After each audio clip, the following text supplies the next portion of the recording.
Nesta semana, chegamos ao cerne da experiência religiosa de Abraão. Foi a ocasião em que Deus fez sua aliança com o patriarca, que é a segunda aliança de Deus após sua aliança com Noé. Observe que essa aliança possui duas cerimônias de sacrifício. O sinal é a circuncisão, e Abraão recebe o novo nome de Abraão. E é nesse contexto, cujo nome indica nobreza e respeitabilidade, que ele teve o seu nome mudado para Abraão, que significa pai de muitas nações. Assim, vamos ver alguns indícios da natureza universal do que Deus planejava fazer por meio de sua aliança com Abraão.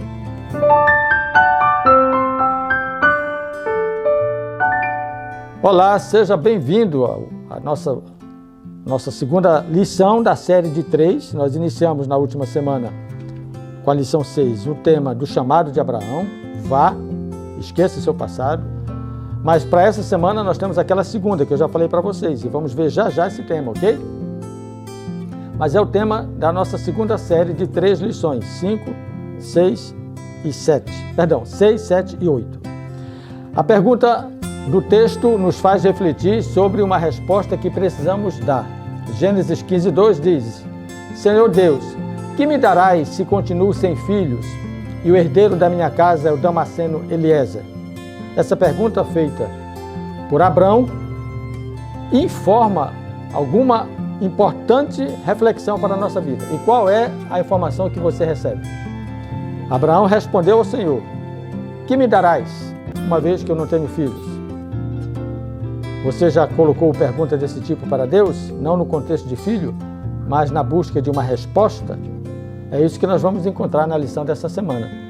O texto nos dá algumas informações a respeito desta pergunta. Observe aí o esboço. Como falamos agora há pouco, nós estamos na lição 7, mas iniciamos uma série na última semana com a lição 6, Vá, abandone o seu passado.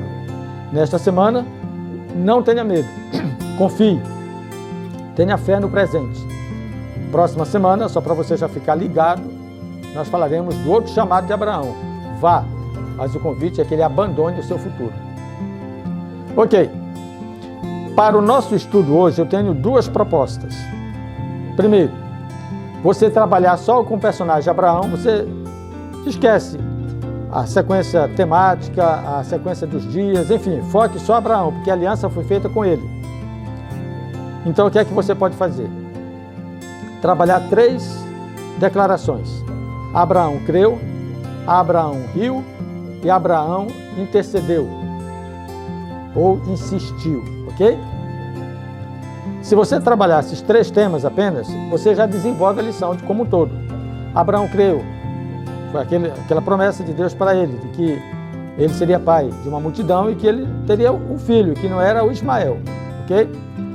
Abraão riu, porque veja só, ele creu na promessa, mas não creu na providência.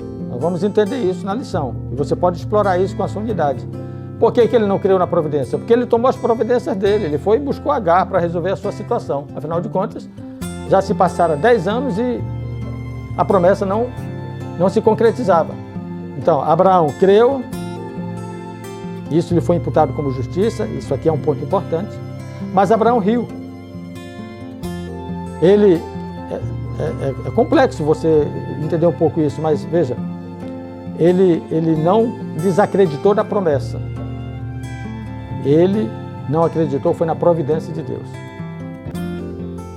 E o terceiro, Abraão intercedeu. E esse ponto aqui é importante, lá no final da lição, quando ele intercede por Ló, ou, enfim, não era necessariamente por Ló, ele intercedia por Sodoma e Gomorra.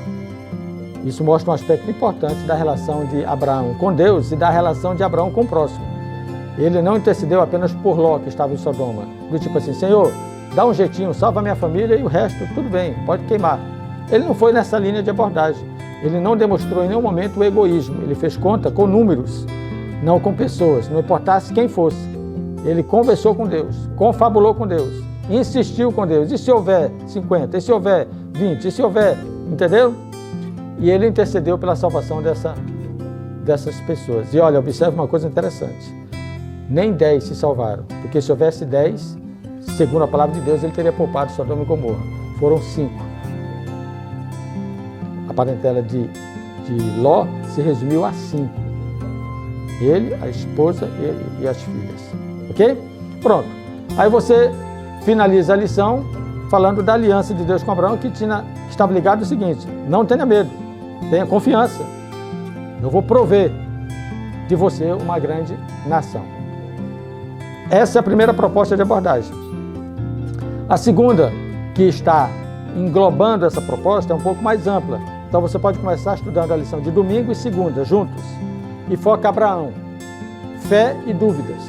Foi o que aconteceu nesse conflito de comportamento de Abraão. Ele teve fé na promessa, mas duvidou da providência. E ele foi e deu o jeitinho, não vou dizer brasileiro, mas ele deu o jeitinho dele, ok? Então veja só, Abraão creu, e isso é certeza das coisas que se esperam. Ele teve convicção, lembra?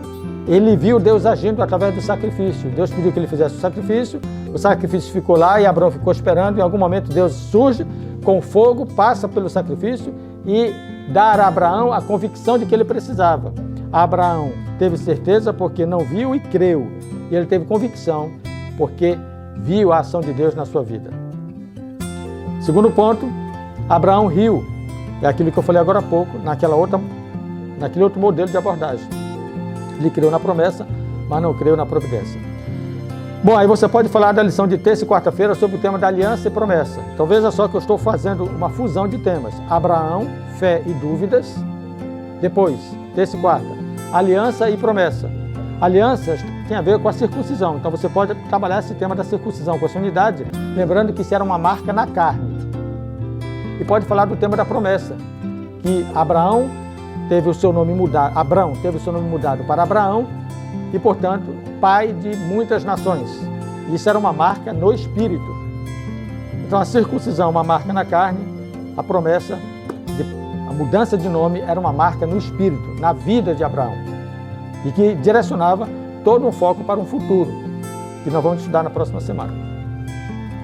Terceiro e último ponto, Ló e o seu livramento, lição de quinta-feira. Aí você fala da Nova Babel. Qual era a Nova Babel? Sodoma e Gomorra, virou confusão. E Deus teve que descer de novo. Então ele desceu por conta da torre, que estava subindo, e desceu por conta de Sodoma e Gomorra, que estava se espalhando a maldade na terra. Ele interviu. E veio a intercessão de Abraão, e você pode terminar exatamente com essa questão. Veja que a pergunta que eu quero colocar para você refletir nessa semana é: acaso para o Senhor há algo demasiadamente difícil? Não tenha medo. Não há nada demasiadamente difícil para Deus. Era essa a ideia que Deus queria apresentar para Abraão. Tenha fé no presente. Para mim, nada é demasiadamente difícil. Eu finalizo fazendo a proposta de reflexão para a lição. Abraão vacilou em alguns momentos. Você sabe da história, estudou a lição e sabe do que eu estou falando. Agora, que lições tiramos desse vacilo, desse exemplo de Abraão? Ele teve fé na promessa, mas duvidou da providência. Que lições nós podemos tirar? Às vezes a gente pede algo de Deus e a gente já começa a fazer, do nosso jeito, a concretização daquilo que a gente pediu. E às vezes a gente até diz ou dá nome de que é Deus agindo por nós. Cuidado para que você não seja, nesse momento, não tenha esse perfil de Abraão. Você crê em Deus, mas na hora de agir, você age do seu jeito. E finalmente, a punição dos perdidos é um ato contrário ao amor divino? Isso é uma pergunta polêmica, no bom sentido da palavra, que provoca uma reflexão séria e profunda. Deus não é amor? E por que ele vai destruir os ímpios, os perdidos? Por que ele teve que agir em Sodoma e Gomorra como ele agiu? Lembre-se que Sodoma e Gomorra prefigura o tempo do fim. Que Deus te abençoe. Até a próxima semana com o nosso encontro na lição número 8, direto ao ponto.